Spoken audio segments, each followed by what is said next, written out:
Well, my sister who living in America, she came down for the Easter to spend her 6 weeks down here. And she and she husband. Take me out to the picture. When she came down here now, well, she went in her home in Piparu, and 4 days after now, well, she spent a little time, and then 4 days after, in her house, I called her and she ended up saying, Kenny, I'm feeling sick.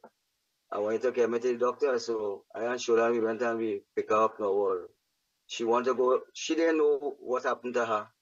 And she wanted to go to this, thinking that this are going to visit the doctor and to find out what happened. But when they end up in the doctor office now, two of them end up with dengue. So they started giving them drips for 2 days, and the third day now, the boy blood count now, blood count, his blood count went to 32. And my sister, she blood count went to 44. So when the third day reached now, they say that they cannot do nothing for them, that they send them back to the hospital. So when they went to the hospital now, they say, well, here we're going on, this thing is emergency because he passing blood, both from his mouth to underneath. And when they do so now, when they started, they had to go in the ward. My daughter, well, she sent up a prayer request now for us now, stating all is an emergency because how the condition they was in. My brother, he ended up taking 22 pints of drips. And my sister now, she take a good bit also. Came out of it. Well, she came out of it, but he was still in it. The body get real weak and all these things. But what happened now is that she come out first, and he remaining a long while inside the hospital now, taking treatment and whatever. But they all come out now with a testimony now that they pass from death unto life here to say, because the doctor say one more day again, they could have been, one of them could be a dead person.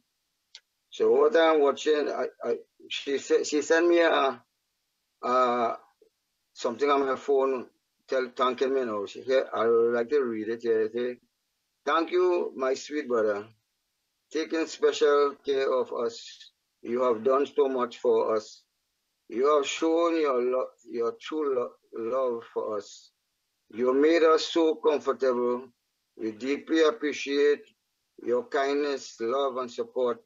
Your concern and care will last a lifetime. I always see you coming with a big smile and a big bag and sweat down in the hospital. You have touched my heart. All you did for us is unforgettable.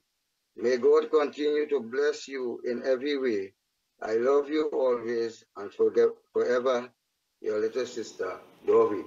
Yeah. That is one part there. Now the second part is that when I had my 69th birthday, my son carried me into Tobago. And being in Tobago, I and Joe Field, we connected in for my 69th birthday last year. We was connected and we had a nice fellowship that day.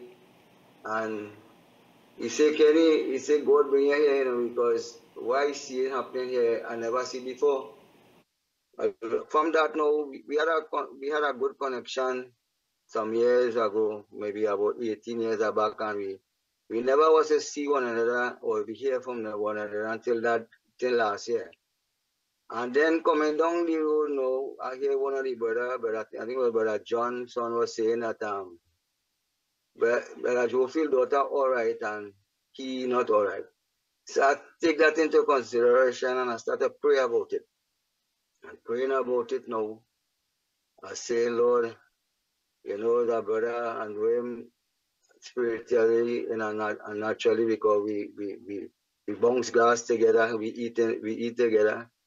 And I started thinking about him in a certain way, and I started to pray a few days, and I hear the Lord telling me, because I personally gather some of the saints at different time and have a little fellowship day with them, because I could cook and I try to do it at the best as how God leads me to do it, to keep it, as the prophet say, see about one another, and he goes see about you. I always believe that, leave myself to be last. So In this way, I'm watching how God moving many different occasions with the same cooking around the saints and how we came down and he blessed it, and it was so valid then.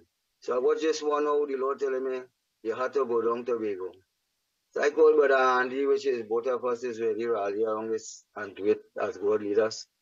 I said, Andy, we going to Tobago.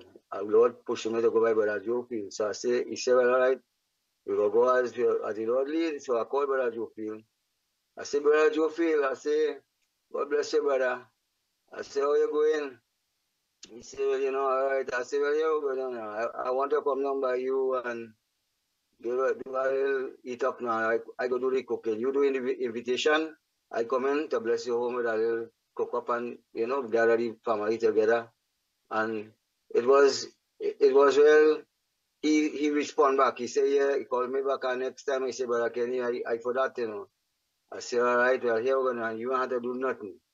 You just get the people in order who you think and just tell me how much people you invited and I go know how to cook. And so well, so that done, and he did it, invited people, he called me and he said, well, so, and I went down. Well, Brother Gregory now, a precious brother now, he take us into his home, me and Shulan and the family down there. So it was my whole family going by Brother Joe Field plus Joe Field and his family.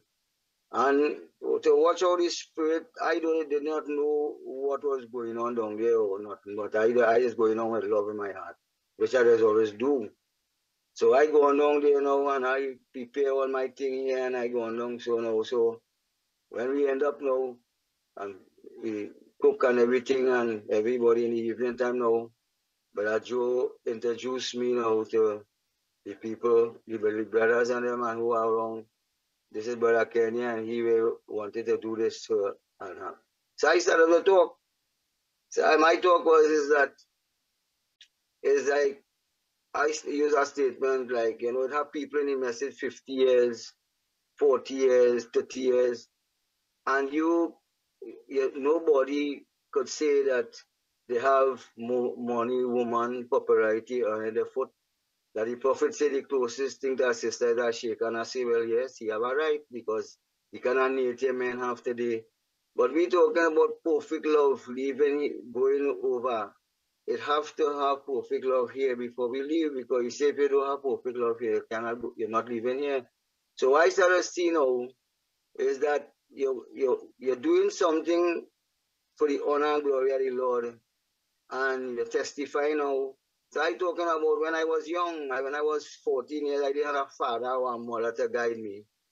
And then you watch now that you have children now born under you now and facing more demons than we be facing our time. And the people now, the people who have a family not seeing when the enemy could break the head and then get to a whole the whole family in the same. Obviously, when they hit the head, it dismantle the whole family. So I started talking on the young people we have. I say, look, I have young sisters. I say, my daughter here, one daughter I have, and this is come out of my loins. And I say, Brother Joe Field training, his daughter is like my daughter. I say, I could sometimes they respond to you in certain ways. So when I started to talk, so sister, this sister who just sing, she was in an accident. She came and she said, Brother Kenny, I want to let you know this. I wasn't coming here, But if I didn't come here, the things that you're saying, I would have missed all of this. I say, well, anyhow, sister, I say, that's how God has used me, because every time I do one of this, I just testify. I'm not a preacher, but I live as a man. Prophet said, don't preach me as a man, live me one, and I try to do that by the best I could, by the grace of God. So what I'm saying now, like you said, but Joe Field daughter, Yanisha, she won when she called me, she said, Brother Kenny, I want to come to Trinidad to spend that time with the fellowship. I said, okay, I'll go fix that. And I went to my sister now, and I tell them, I said, well, look, so and so and so. They said, well, yes, we go keep her here. And I went and I make arrangement, and Brother Grant went and he picked her up, and then this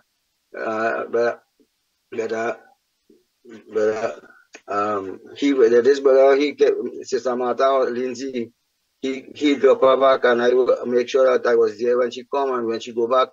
When she went back home, she called me back. She said, Brother Kenny, you have changed my life. And I thinking in my mind now, how I change your life? Because then I saying, then the Spirit tell me, it's God and it's Jesus in bright form. The life you live and the testimony you share now. She says that the things that I tell her, the fight she and the battle she was getting, she will get it, but not out. She have ammunition when it come know how to fight.